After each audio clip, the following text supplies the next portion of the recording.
إن الحمد لله نحمده ونستعينه ونستغفره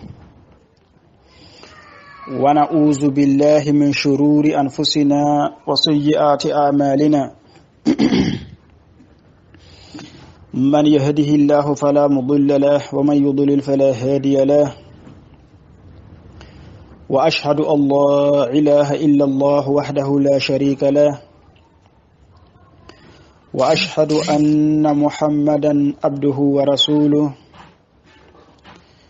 يا أيها الذين آمنوا اتقوا الله حق تقاته ولا تموتن إلا وأنتم مسلمون يا أيها الناس اتقوا ربكم الذي خلقكم من نفس واحدة وخلق منها زوجها وبث منهما رجالا كثيرا ونساء واتقوا الله الذي تساءلون به والأرحام إن الله كان عليكم رقيبا يا أيها الذين آمنوا اتقوا الله وقولوا قولا سديدا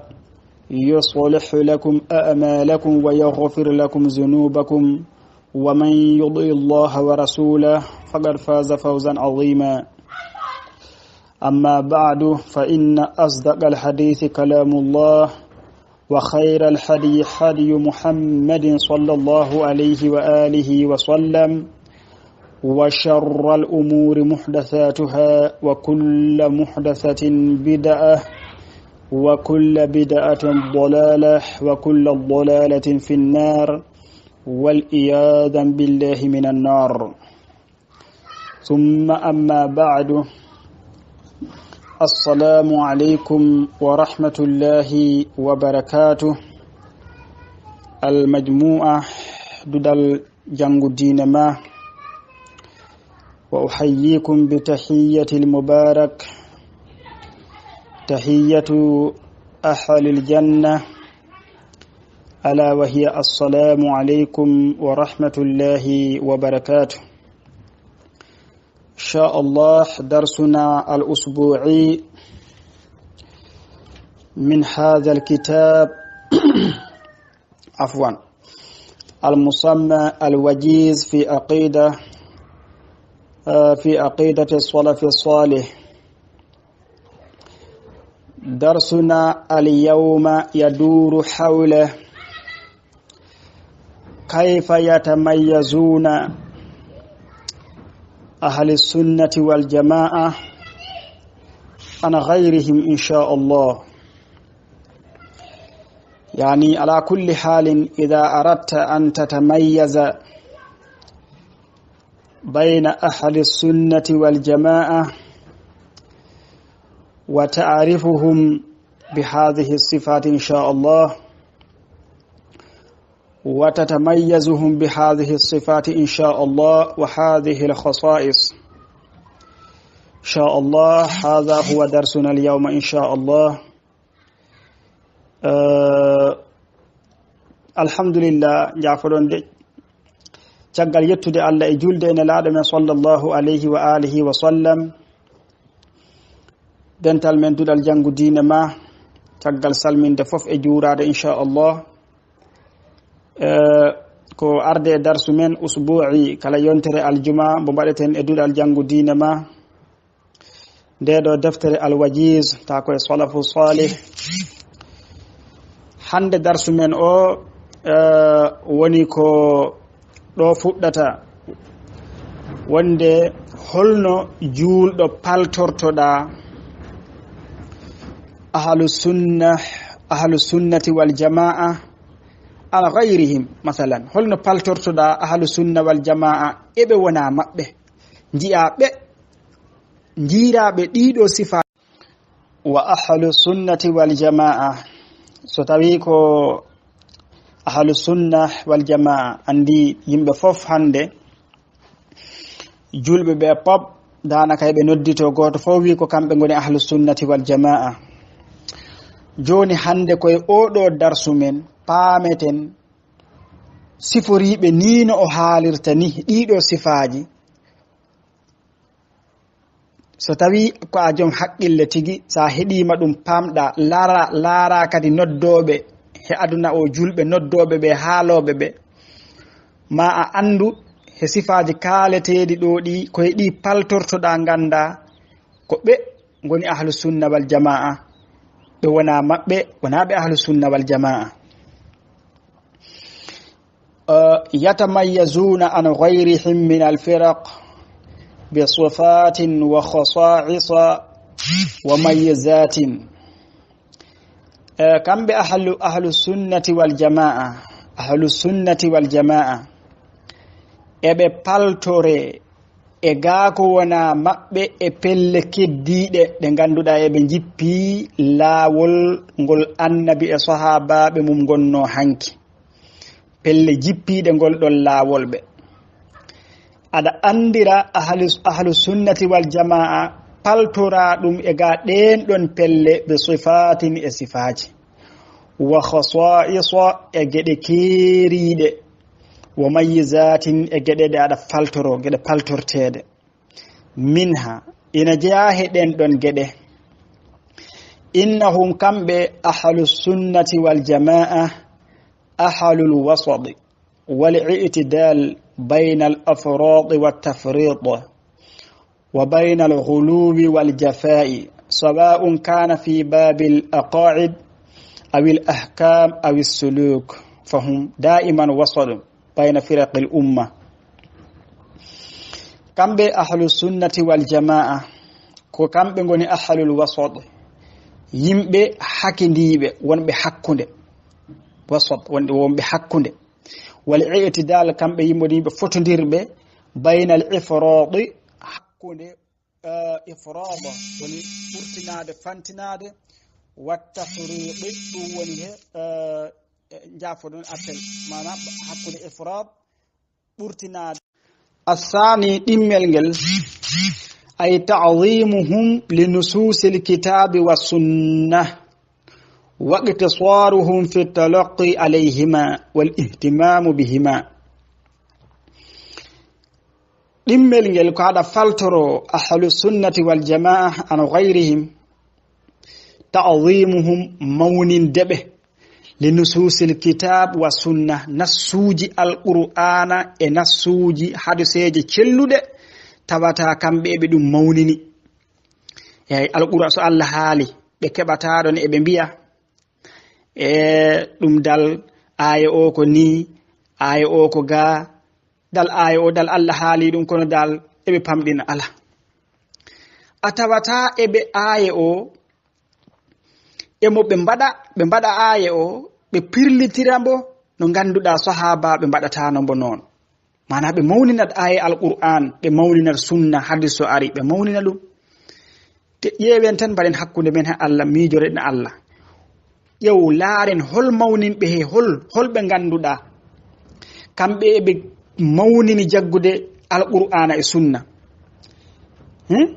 waqte saruhum kadi he raɓɓinɗinade ɓe fi talaqi alayhima e jaɓɓade ɓe alqur'ana e sunna tan eyi sabu ko ɗum ɗo Allah ƴettani garanti wonde ɗum ɗo koko reena ɗum woni ko sellito makko kanko alqur'an mbo haali o e sunna hadiseje nelaɗo celluɗe ɗe ɗum ɗo ƴettani ɗum garanti kanko Allah sabu annabi o wi wa ma yantiqu anil hawa deftere nde o wi ko to makko nde immi ɗum ina heewi alqur'ana e wayno leydi ko ayeje garɗe hen aywa tawata noon sa yiɗi andude ahlus sunnati wal jamaa laar ko ɓe ganduɗa kamɓe jaggugol maɓɓe ƴettude maɓɓe kamɓe ko alqur'ana e sunna so a addaniɓe hunde mbiɗa nani ɗum koye diine jeya ɓe jeehi to alqur'ana ɓe tawani ɓe jeehi to sunna ɓe tawani ɓe dutti to golle sahabaɓe ɓe tawi hay sahabaɓe gollani o diine mo gadduɗa rewnoɓe sahabaɓe gollani Malik en Shafi'i en Abu Hanifa gollani mbaɗani ganda ɓe coɗima hen ha laaɓi sa yi ɓen andu ko ɓen goni ahlus sunnati wal jamaa eyi ɓen goni ahlus sunna wal jamaa kadi da'iman tawaɓe kamɓe wal ihtimamu bihima himme maɓɓe pop ko alqur'ana e sunna yidde famde ɗum yewtan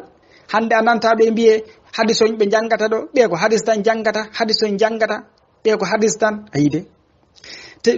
jiiloɗa e alamul islamiyya o fof walla he alamul islamiyya o fof alam on fof kono ko mbiyen alamul islamiyya jiiloɗa hen a tawat kamɓe ɓuri jogade himme jangude hadis kamɓe ɓuri jogade himme jangude ɓe hadis tawa duɗe kewɗe a yiyat almuɓe hewɓe tawa hadis ko dara joom jangi ha wiyama gasni lamdo ɗum jangani hadis ɓe ngala hen mo himma hoko ɓe puntirte sharia men o ko kañum firti hadis sharia o kañum woni sharhu hadis firti hadis tawa hoto a janga deftere sharia ha nde gasa tawa hay hadisel gotel deftere nde ala walla heewita ko hadis goto walla ɗiɗi eyi ahlus sunna wal jamaa dal himme maɓɓe koye alqur'ana e sunna wa taslimu al mutlaqu li nususihima geɗel kadi ko aɗa faltoro ɓe goni ahlus sunnati wal jamaa he ga woɓɓe ɓe e pelle julɓe ɗe hande no kewiri ni ɓe tawata kamɓe eɓe jebbilani nassuji alqur'ana e sunna jebbilagol bellitagol wa taslimu al mutlaqu li nususihima tawata ɓe jebbilani alqur'ana e sunna jebbilagol bellitigol hoɗum so tawi tanne laaɗo men sallllahu alayhi wa alihi wa sallam nassi hadisan sahihan sariha ala anna kulla bid'atin dalalah la yaltafituna ila qawli akhar ay walla ila qawli ahad ay mahma kana so tawi tanne laaɗo men sellito makko masalan o wi tan kala bida ko majjere ebo ko a julɗo jebbilo hen ɗum ko jebbilade awa ɓenon ɓe tawɗa kamɓe ɓe jebbilani hadis o gasi hadis o annabi haali ɓe jebbilima alqur'ana haali ɓe jebbilima ɓe jaɓi ɗum gasi ɓe goni ahlus sunnati wal jamaa annabi wi kullu bid'atin dalala man ahdatha fi amrina hadha ma laysa minhu fa huwa raddun ayi hadis aisha bukhari annabi haali hadis o ina selli ala lural c'est fini gasi kamɓe ɓe jebbilima hen ɓe mbi kala bida ko majjere ɗum ko annabi haali eyi amma mafhumu gonɗo hen ɗo wona toon paaɗen ɗum en haala ka juutat darso inchallah waɗi ɗon mafhum kono mafhum ida taarada al mantuq batala al mafhumu mafhumo bonata walla abdala al mafhuma eyi kullu oya umumo ko on bonni mafhumu gonɗo ga min huo ma laysa min huo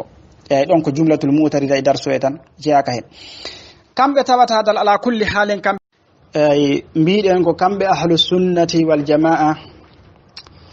kamɓe goni toujours wasat woni hakkude kamɓe toujours teskoɗa tan teskoɗa sa yiɗi andude ahlus sunnati wal jamaa ko wonɓe toujours e hakkude ɓe goni ko wa baynal ghuluwi wal jafaa'i hakkude fantinade he oɗo diine he wonde hen kadi ɗayɗo mana hiiɗade wonde ɗayɗo walla wonde hiiɗade e oɗo diine a tawataɓe kamɓe ɓe jogui guluwu he diine he eɓe pantini eyi gueɗe mumen fof ene ɓurtini eyi he diine he ala sawa'un kana foti noon to bange ɓurtinagol walla jafa hiiɗade walla ɗayde foti fi baabi al aqaid foti koto bange pible awil ahkam walla koto bange ñawoje a tawata to bange pible eɓe piɓi eɓe ɓurtini to pibgol eɓe piɓa ha ɓe ɓurtino toon neɗɗo fiɓa ha fiɓa ko sahabaɓe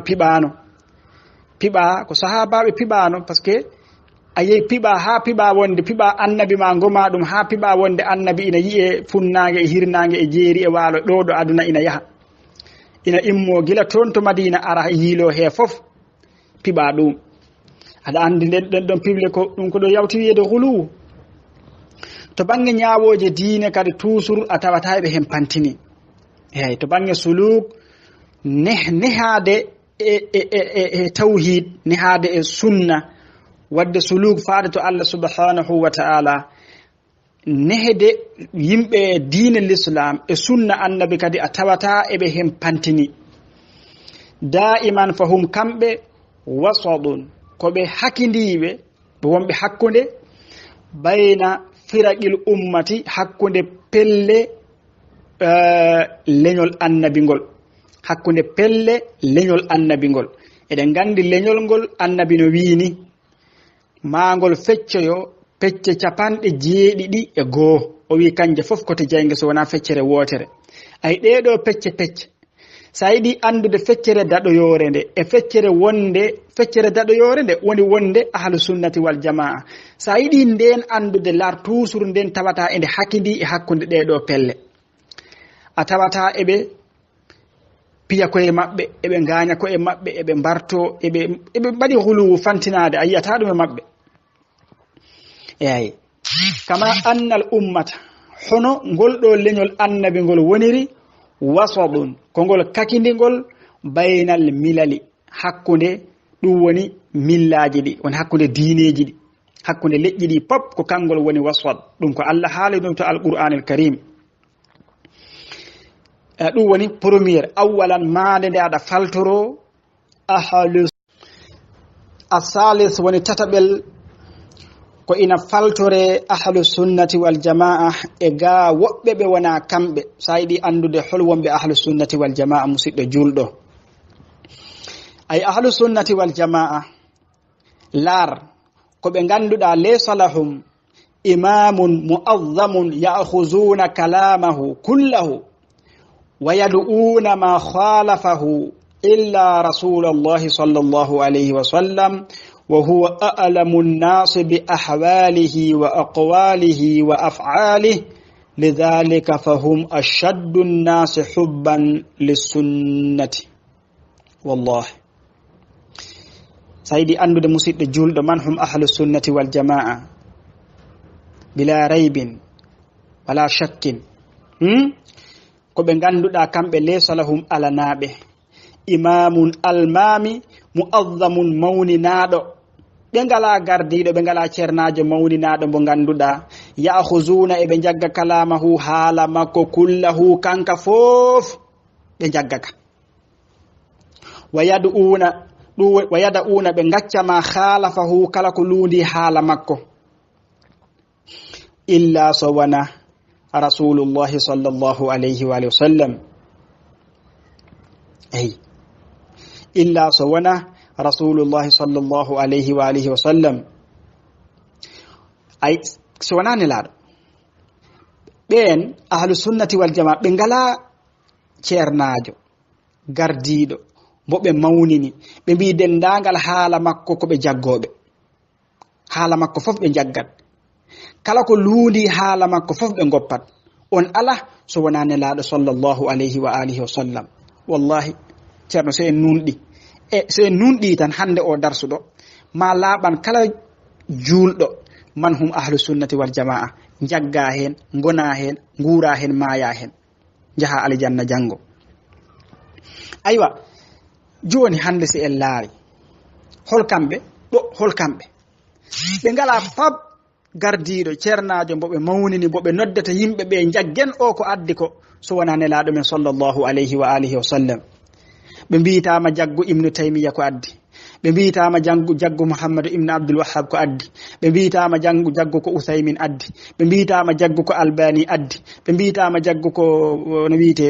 min ayi alimi hay gando goto ɓe mbiyitama jaggu ko addi ko hoko ɓe mbiyitama jaggu sunna nelaɗo men sallallahu alayhi wa sallam rutto e sunna nelaɗo men sallallahu alayhi wa sallam ko ɗum woni daɗal ko ɗum woni malal jaggu ɗum ko ɗum woni kisal aduna e lahara ɗum tan ɓe mbiyatama kamɓe ko on tan ɓe mawnini nelaɗo goto ɓe mawnini goto taki ɗum a yiita eɓe gimmo taƴaɗo biyeji jaha juuroyo ceernajo hay goto ndeke ɓen sernaɓe ɓe wiya wonde kamɓene eɓe gabbi ɓen ndeke ɓe mawnani he mumen ay wonnoni heddiɓe pelle bidaiyankoje keddiɗe ɗe wonnoni ɓe jogui ceernajo mbo ɓe mawnini mbo wona nelaɗo ceerno en jii ɓe taƴat biye ɓe jaha ha to gaburu makko ɓe taƴa biye ɓe jaha ha to gaburu makko on jiiri ɗum wiyaɓe ahlus sunnati wal jamaa on jiiri ɗum ɓen taƴa biye jaha juuroyo kamɓe ndeke ɓe ngala ceerno hay goto mbo ɓe mawnini mo ganduɗa kala ko haale ko ɓe jaggoɓe hay goto so wona nelaɗo men sallllahu alayhi wa alihi wa sallam on goto pet hay goto goɗɗo ala pelle keddiɗe bidayiyankoɓe heddiɓe pelle keddiɗe ɗe musidɓe julɓe si en nunɗi kalduɗen hakkude men he Allah eɗen jiya sernaɓe maɓɓe goto fof ceerno mum gardiɗo laawol ngol woni ngol kala ko on haali ina jaggi kala ko on yamiri ina waɗa kala ko on wi ina jaɓi wallahi eɗen ɗum gandi hayso ɗum luudima noon ko annabi addi e ko annabi wonno ndeke musidɓe julɓe hande gonga koko laaɓi tos eyi ala fof ko suuɗi hen sa yiɗi andude ahalu sunnati wal jamaa walla ahala sunnati wal jamaa ko ɓe ganduɗa laysa lahum imamun mu'azzamun ya'khuzuna kalamahu kullah wa yada'una ma khalafa illa rasulullahi sallallahu alaihi wasallam sabu huɗum ay wa huwa annabi a'lamun nasi annabi ɓuri andude bi ahwalihi e alhaaliji muɗum wa aqwalihi e konguɗi muɗum wa af'alihi e golleji muɗum lidhalika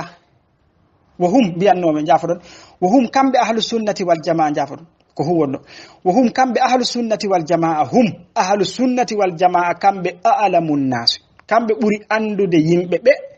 bi ahwalihi e alhaaliji annabi kamɓe ɓuri andude yimɓe ɓe alhaaliji annabi wallahi sonde wonano hande ɓeɗo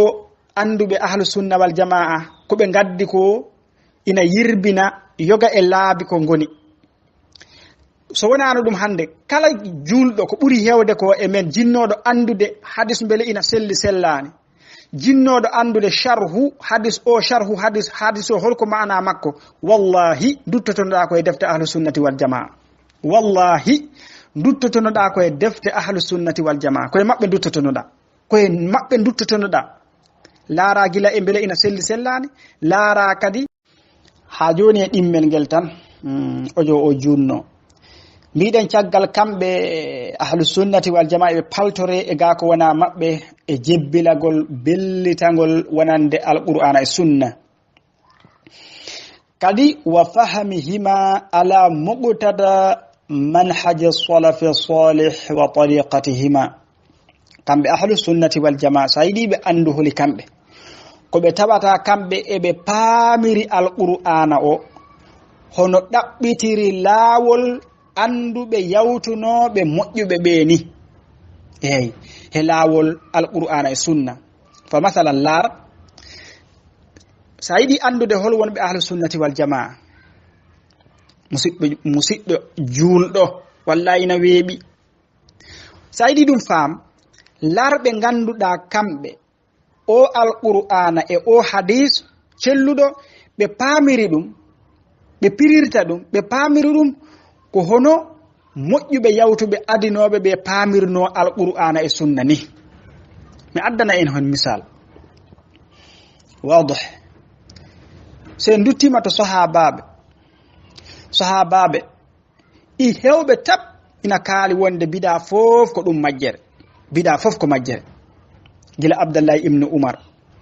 eko wona mum eɓe kewi tab wonde bida fof ko majjere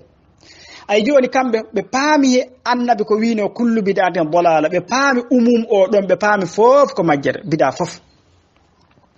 ay joni arɓe paami honon ɓen paamirnoni hadiseje ɗe ayi de imam malik shafayi abou hanifa ɓe kadi gari paamiri noon ko wayno imam malik on kadi ko noon yaari masalan kala bida fof ko majjere imam malik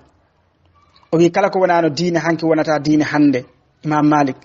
ayi ɓe ngari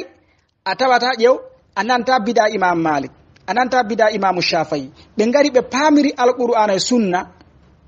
hande wonɓe ɗo a yiɗi andude ahlu sunna wal jamaa ko ganduɗa faamirɓe alqur'ana e sunna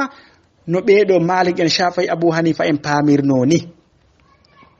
ha to sahabaɓe to fa masalan hande so gammu yoni mawlidu est ce que on nanata hande waɗoɓe mawlidu ɓe eɓe dallinoro mawlidu he ayeje alqur'ana ɓe dallinoro ɗum kadi e hadiseje joni noon sahabaɓe ɓe kana ɓe paamano ɗen hadiseje sahabaɓe ɓe kana ɓe paamano ɗen ayeje alqur'anil karim ɓe pamno kono ay ɓe paamirano hono ɓeɗo hande paamiriɗe ni ɓe jarani ɗum ay joni sa yiɗi andude ahlus sunna wal jamaa laara ay ɓen sahabaɓe ɓe mbaɗatano mawlidu hoko taki kamɓe ɓe gandi jeyaka e diine sahabaɓe mbaɗani tabi'ina en mbaɗani rewɓe maɓɓe mbaɗani Malik Shafi'i Abu Hanifa ɓe fof ɓe mbaɗani ay joni sa yiɗi andude ahlus sunna wal jamaa rewɓe he lawol ɓen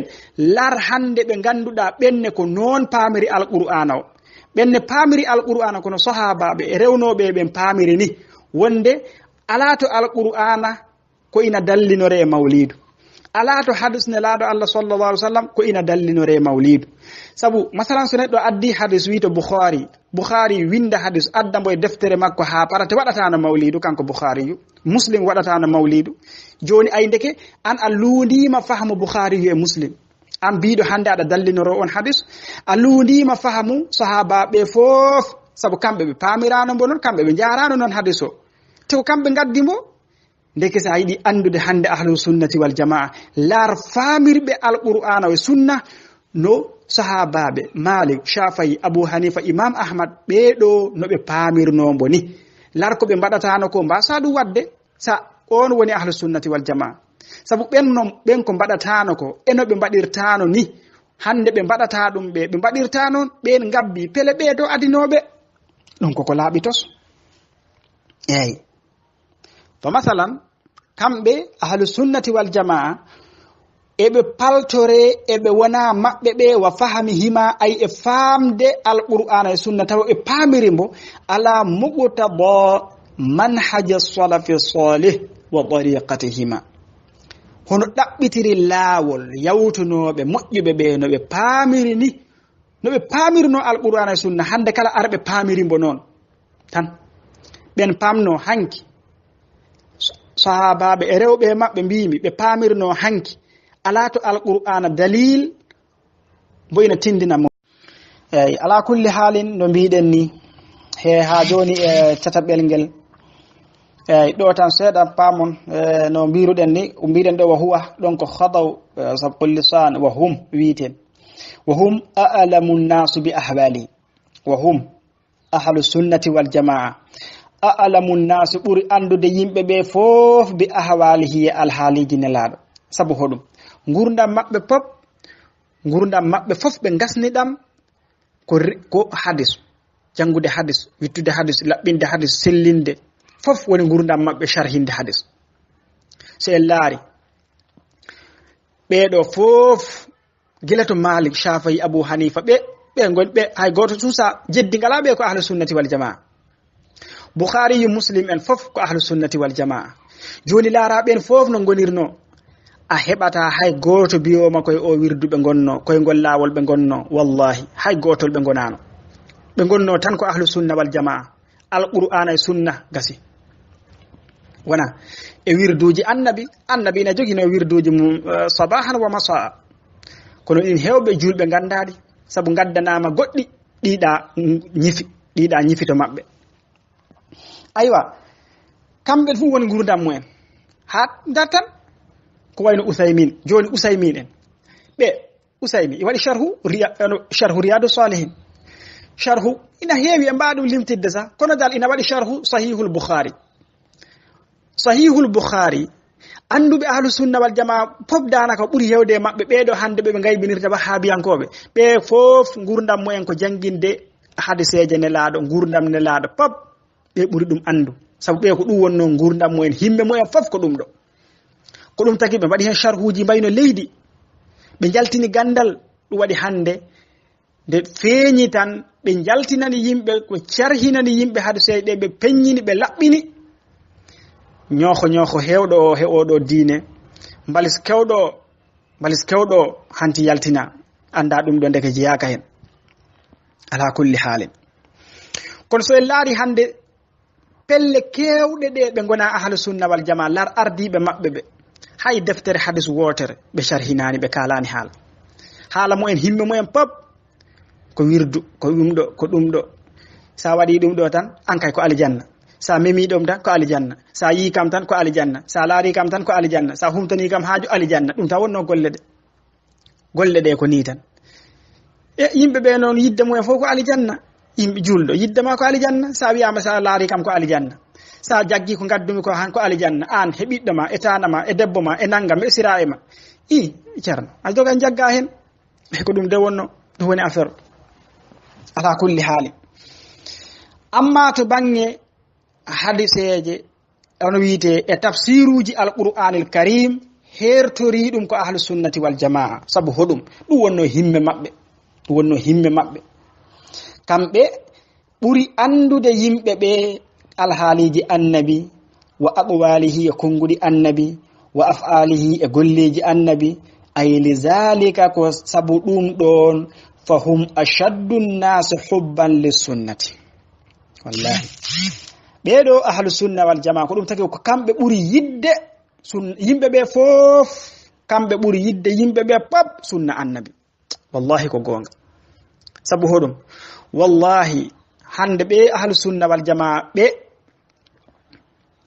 so ɓe mbiyama tan ɗum ɗo ko sunna sellihi annabi ko sunna wallahi ɗum ɓurani ɓe ɗum ɗo ko wi'a ko bida kono ko bida moƴƴo kon ayi kamɓe ɓuri sattude yimɓe ɓe fof yidde sunna masalan so wiyama ɗabdu ko sunna selli tan ko ɗum sunna ɓe cikittako ɓe mbaɗi sabu hoɗum yidde ɓe ko annabi waɗi ko annabi golli tan so wiyama ɗum ga nani ko ɗum bida de kono ko bida moƴƴo de eyi bida moƴƴo de ala kamɓe kay ɓay tan sunna o mboni haade kay bida kay moƴƴe bida kay ɗo bida ina luura moƴƴi moƴƴani sunna nani luuraka kamɓe ko sunna tan sunna o ala kulli halin wallahi ko ɓen goni ahlu sunnati wal jamaa wa ahrasuhum ala ittibaiha wa aktharuhum muwalatu li ahliha ahlu sunnati wal jamaa wa ahrasuhum kamɓe ɓuri rerɗude ala ittibaiha walla ala ittibaiha e abbade sunna kamɓe ɓuri rerɗude yimɓe ɓe pap pour abbade sunna hunde kay so wiyama tan ko sunna gasi hande noon pelle julɓe heddiɓe ɓe hewɓe ɓe hande pelle kewɗe ɗe julɓe wi ko julɓe wallahi wiyata ɗum ɗo ko ɗum sunna ɓe jaɓa tigi ko ɗum sunna kono ɓe mbaɗata ina hawni an mbiya aɗa yiɗi annabi aɗa yiɗi sunna annabi ka sunniyanke mbiyeɗa ɗum ɗo ko sunna kono mbiya kono basi ala sa woppi ɗum han basi ala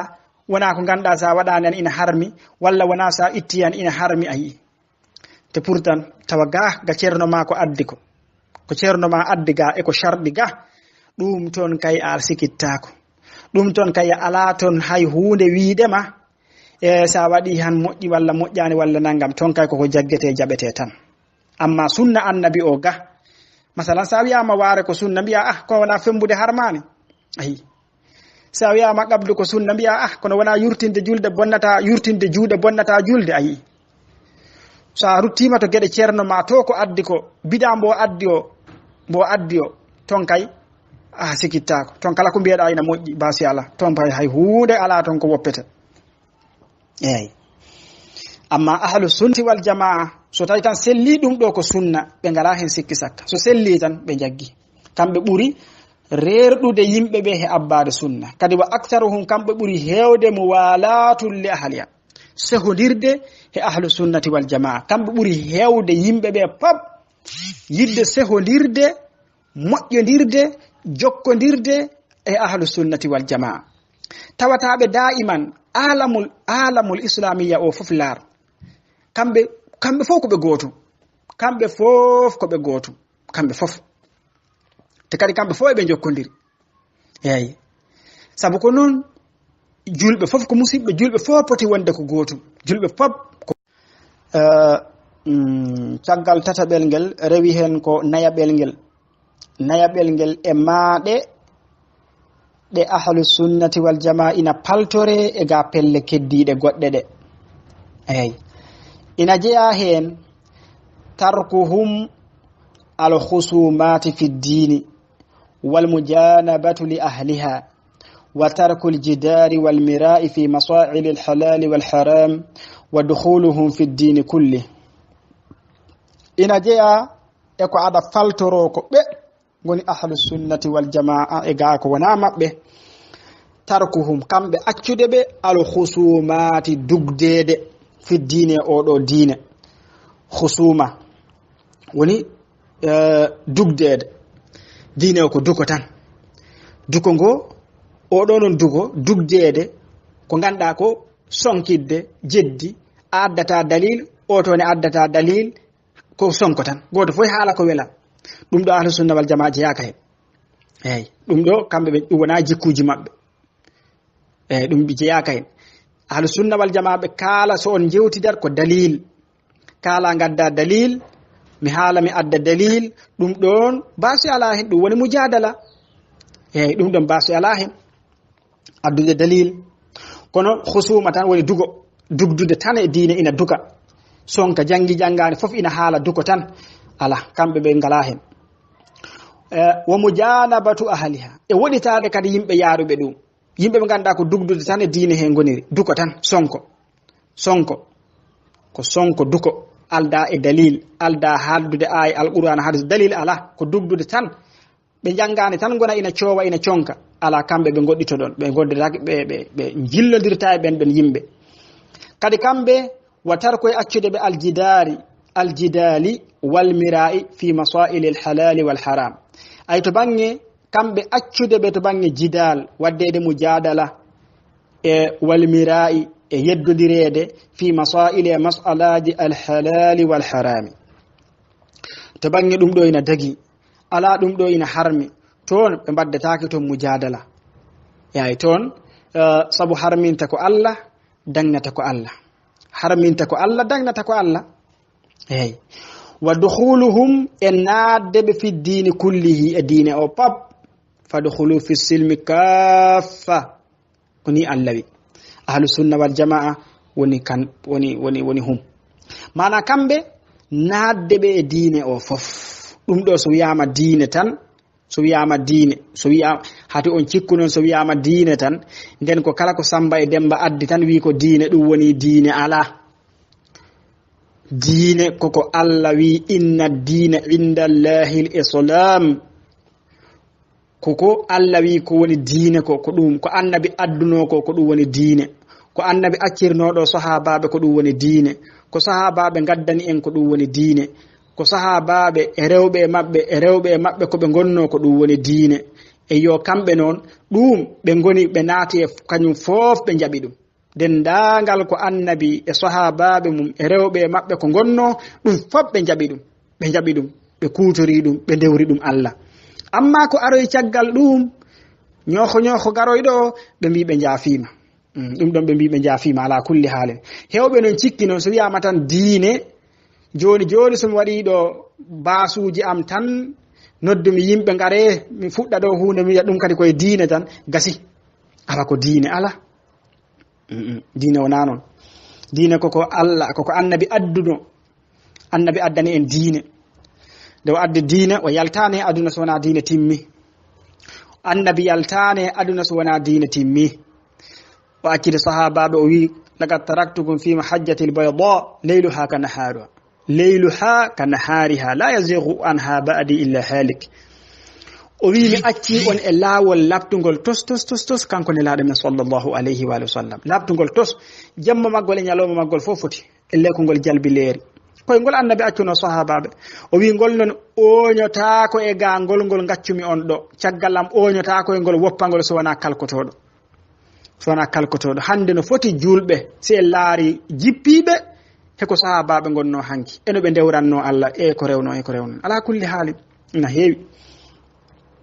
kanko kadi annabi men sallallahu alaihi wasallam o wi ma taraktu shay'an yuqarribukum ila Allah illa wa amartukum bi hadith sahih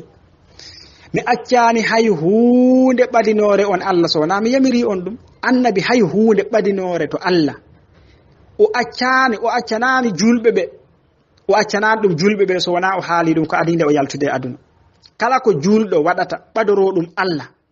ɗum ɓadinma Allah annabi accani ɗum o haali ɗum ha laaɓi tos ko adinde o yaltude aduna hoko taki o artoyta hanti pari o artoyta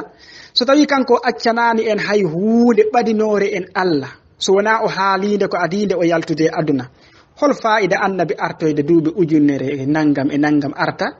adda kadi diine goɗɗo arta kadi adda ɗum ɗo wiya ɗum ɗo kadi mi addi ɗum okku ɗum jaaɓe Allah ɓe ɓe dewra Allah kadi ɗum ɗo inchallah goto fof yo gollira haqqille muɗum inchallah kon ko ɗo darsu men no daroto hande